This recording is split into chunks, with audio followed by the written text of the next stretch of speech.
memorizing all those stages of development and trying to figure out how the mind works. But today we're flipping the script. We are holding up a mirror. We're going to decode the beautiful, highly chaotic reality of your own adolescent mind using the concepts right out of your syllabus. Because human development isn't just some abstract theory. It is intensely happening to you right now. You don't understand me. I would bet almost anything you've said this to your parents recently. Probably right before dramatically slamming a bedroom door, right? Well, listen, your experience is entirely valid. Today, we're going to explain exactly why you feel this way, using the science of psychology to unpack the mystery of your own daily life. Okay, let's dive into this. Here is our map for today. 1. The physical shift. 2. Upgrading the mind. 3. The teenage ego. 4. Forming your identity. And finally, 5. Navigating major vulnerabilities. Biology, the mind, and your social lives. Let's get started. Section 1. The physical shift. Growing into maturity. So before we can understand your psychological leaps, we absolutely have to look at the biological reality triggering them. The term adolescence actually comes from the Latin word adolescere, which literally translates to grow into maturity. This whole grand transition, the end of childhood, officially kicks off at puberty. But it's not an overnight switch. It is a gradual process heavily influenced by your genetics and environment. Things like nutrition, medical care, and family history all play a massive role in when your physical clock starts ticking. What's really interesting here is how the hormones released during puberty drive two parallel tracks of development. You've got your primary sex characteristics, which are the biological changes directly related to reproduction, and then you have your secondary sex characteristics. These are the visible features, like a sudden acceleration in a summer growth spurt, a cracking voice, or new facial hair. And along with this rapid growth comes a brand new, highly sensitive psychological awareness of your physical appearance, largely driven by your peers and society. Section 2. Upgrading the mind. Cognitive leaps. But listen, the body is only half the story. The great psychologist Jean Piaget noted that between ages 11 and 15, formal operational thought appears. And this brilliantly illustrates the shift. As a kid, your problem solving was super concrete, pretty much just basic trial and error. But now, your thinking expands completely. You don't just think about what is, you can imagine what could be. You develop hypothetical deductive reasoning. You can systematically think through possible actions, like mapping out exactly what subjects you need to study to hit a specific career goal, rather than just guessing. This brand new logical thought process is incredibly powerful. It gives you real flexibility in your moral reasoning. Social rules aren't just absolute laws handed down by adults anymore. You actually begin to question them. Take a scenario like copying answers in an exam. Is it ever ethical? You now have the ability to recognize alternative moral courses. You explore options and decide on a personal moral code. It's exactly why people your age might organize a protest for climate change or question college norms, rather than blindly adhering to the status quo. You are finally thinking for yourself. Section 3. The teenage ego, the center of the universe. Okay, but with this massive new brain power comes a very specific side effect: intense self-consciousness. Come on, be honest with us. Have you had agonizing moments of panic over questions like this?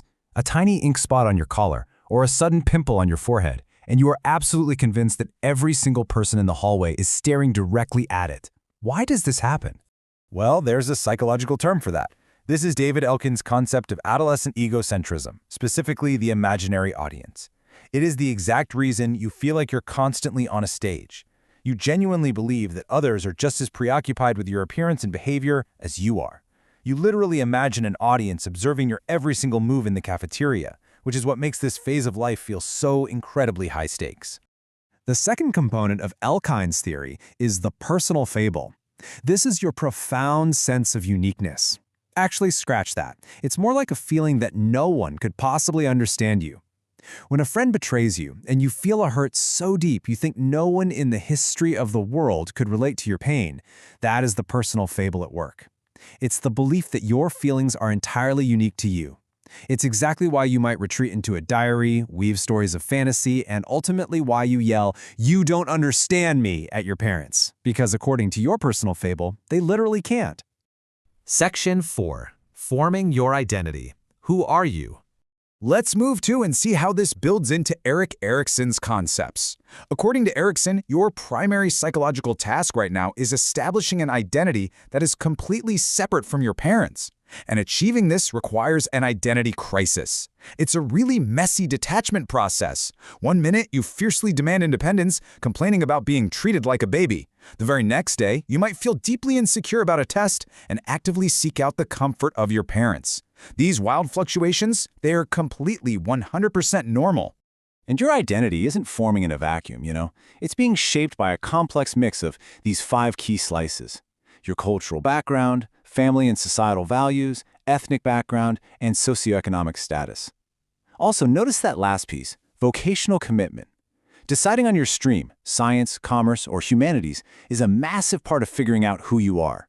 And sitting right alongside these factors is the immense complementary force of your peers. Peer acceptance becomes absolutely vital for trying out new social behaviors. Section 5. Navigating major vulnerabilities, the real risks. Now, with this search for identity and new freedoms comes real risk. We have to look at these challenges objectively. So the crucial point here is that issues like substance abuse don't just happen for no reason. It's often a vulnerable attempt to cope with these specific pressures. Maybe it's an impulsive need to be accepted by a peer group. Maybe it's a desire to act like an adult, or simply a way to escape the intense, crushing pressure of board exams. Tragically, experimenting just to cope can quickly lead to physiological dependency. Similarly, these vulnerabilities can manifest as delinquency, things like truancy, running away, or vandalism. Objectively speaking, adolescents acting out like this are often doing it simply to gain attention or popularity with peers. It's usually linked to low parental support or feeling alienated. But the absolute most important takeaway from psychology here is that this is not a permanent state. This is a behavior that can absolutely be changed by finding positive role models and building a stronger, better self-concept. Finally, that intense focus on the physical self we talked about earlier can sometimes lead to severe eating disorders. On one side, we have anorexia nervosa, the relentless pursuit of thinness through starvation, heavily fueled by endless peer comparisons and media-projected ideals.